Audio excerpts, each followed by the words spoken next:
এখন মডিফাই আওয়ামী লীগ তৈরি করা হচ্ছে। আসামি গ্রেপ্তার করে নজর নাই, আসামিকে জামিন দিয়ে তাদের প্রিয় পাত্র হওয়ার জন্য এখন প্রতিযোগিতা শুরু হয়েছে।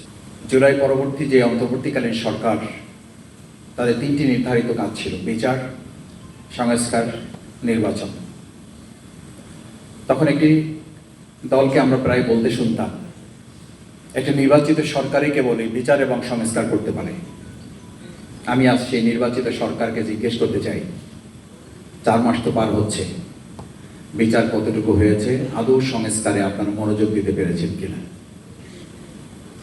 কিন্তু আমার কাছে মনে হয় তার ওই কথাটাই সত্য।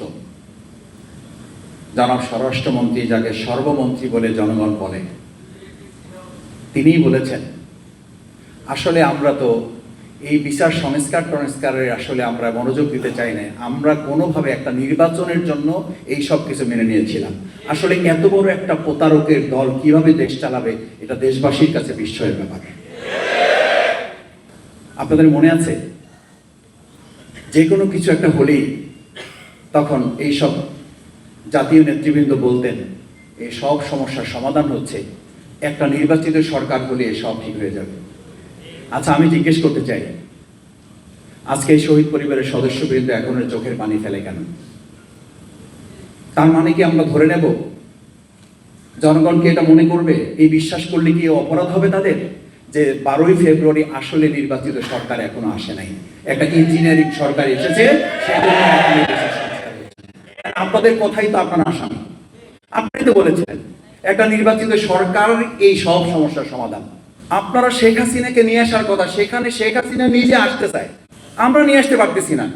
সে ডেডলাইন দিয়ে দিয়েছে এই বছরের মধ্যে তিনি আসবেন, আর আমরা বলছি এই বছরের মধ্যে এই সরকারকে তার ফাঁসি কার্যকর করতে হবে।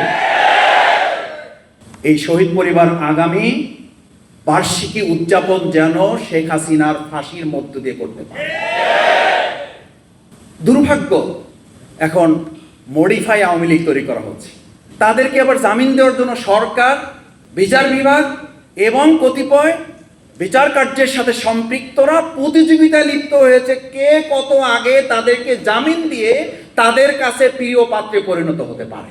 আসামি গ্রেপ্তার করে নজর নাই, আসামিকে জামিন দিয়ে তাদের প্রিয় পাত্র হওয়ার জন্য এখন প্রতিযোগিতা শুরু হয়েছে।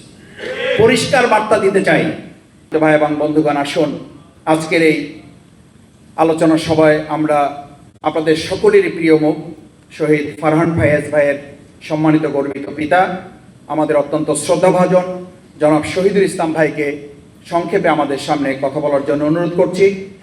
এরপরেই আমাদের সম্মানিত বিশেষ অতিথি, আমাদের শ্রদ্ধাভাজন জনাব ফকির ভাইয়ের পরেই আমাদের সম্মানিত সভাপতি কর্মসূচি সহ আপনাদের সামনে মূল্যবান বক্তব্য রাখবেন। এখন বক্তব্য রাখছেন শহীদ ফারহান ফায়েজ ভাইয়ের সম্মানিত গর্বিত পিতা।